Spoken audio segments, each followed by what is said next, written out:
Oh my gosh, welcome to the first episode of Lowe's Couch.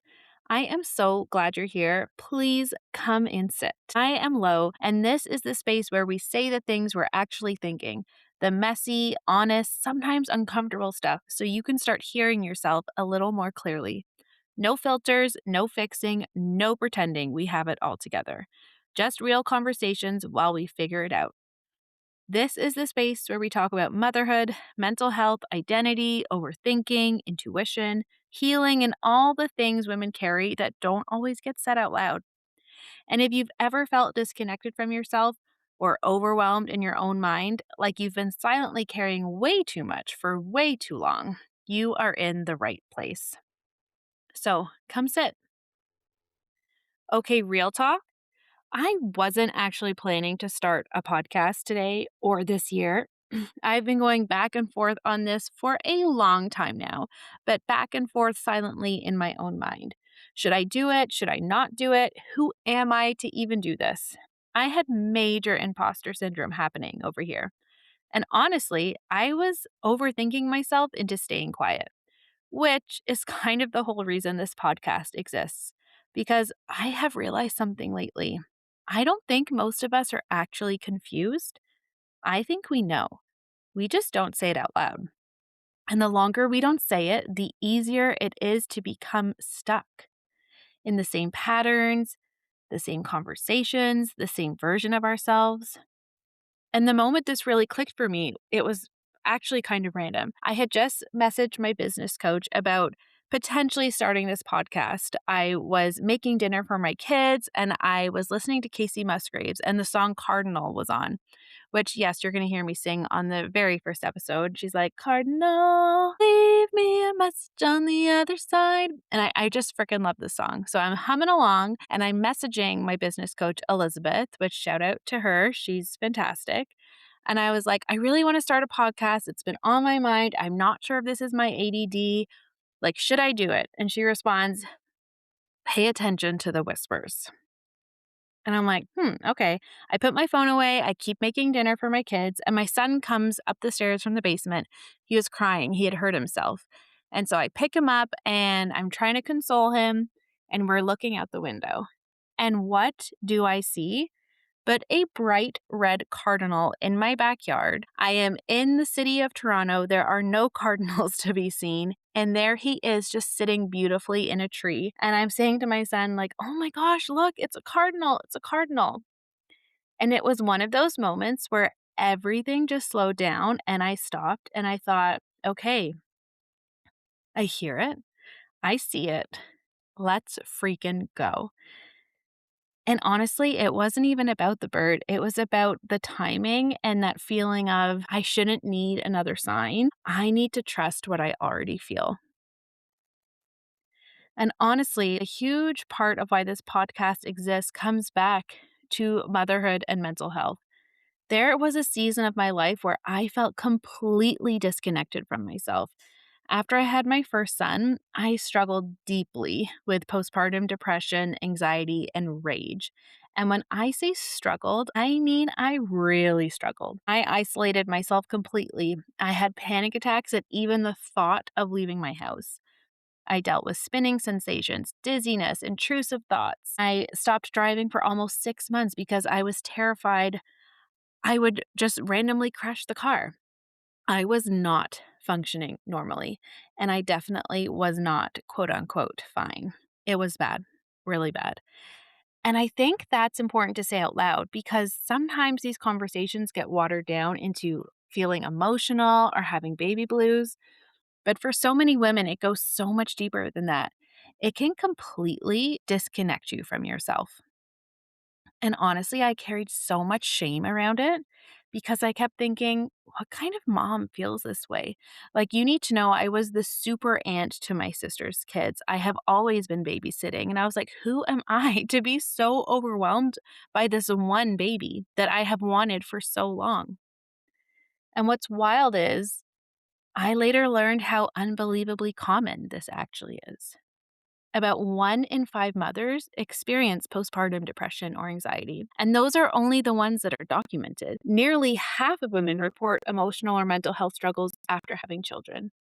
And one thing that really stuck with me, a lot of women are never even asked how they're doing emotionally in their follow up visits, which honestly just breaks my heart because so many women are silently struggling while everyone around them is focused on the baby.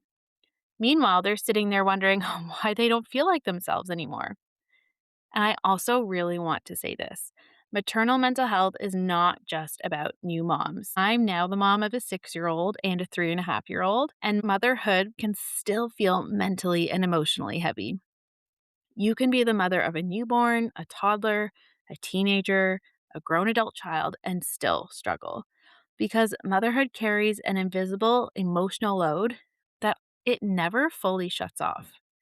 We're managing schedules, emotions, worries, appointments, mental checklists, responsibilities.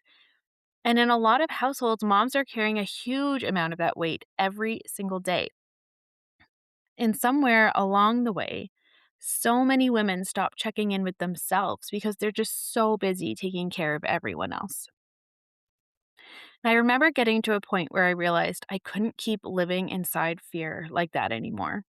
It wasn't some giant movie moment where everything suddenly changed. It started with a thought, honestly. I realized I couldn't take my son for a walk in his stroller because I was scared I would faint and no one would know. And to be clear, I had never fainted before. But thought, it stopped me in my tracks. I remember thinking, what kind of life would that be for him? Just growing up in this house, no walks, no going to the playground. And it scared me. And from there, I had to start facing everything else too. Maybe it was finally driving again. Maybe it was admitting out loud how bad things had actually gotten. Maybe it was realizing I couldn't think my way out of what I was feeling anymore. But more than anything, it was the first moment I stopped trying to hold it all together and started listening to myself instead and started sharing the burden with the people around me, my doctor, my sister, the support system I slowly started building. Having those people around me, that's what changed everything. Not overnight, and it wasn't perfect, but it was all in honesty. And that season of my life is actually what pulled me into coaching. Today, I'm a mom of two, a coach, and someone who spent the last decade in leadership coaching and personal development, helping people navigate growth, identity, and the stories we carry about ourselves. I'm also certified in life coaching, spiritual coaching, meditation, and nervous system regulation. But honestly, some of the most important things I've learned didn't come from certifications. They came from healing, from motherhood, from my anxiety, from my rage, from learning how to reconnect with myself when I felt completely disconnected. And that's the energy behind this space. It's not perfection, and it's definitely not pretending to have it all figured out. Just honesty, because I know what it feels like to stay quiet outside when you feel like you are screaming on the inside.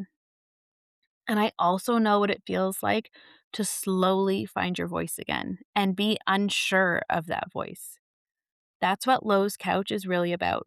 It's about unmuting yourself, not becoming someone completely new, but reconnecting with the version of you that's been there the whole time. The one that knows what's not working, the one that knows what needs to change, the one you keep quiet because it's uncomfortable. But more importantly, the one who knows you are here for more than this. So if you've been feeling stuck or disconnected or overwhelmed or like you're overthinking everything and still not moving forward, you are not alone, my friend. You're probably just not saying the real thing out loud yet. And that's what we're going to do here. We're going to say the uncomfortable things, the honest things, the scary dreams out loud. And we're going to stop pretending we don't want more for ourselves than we do.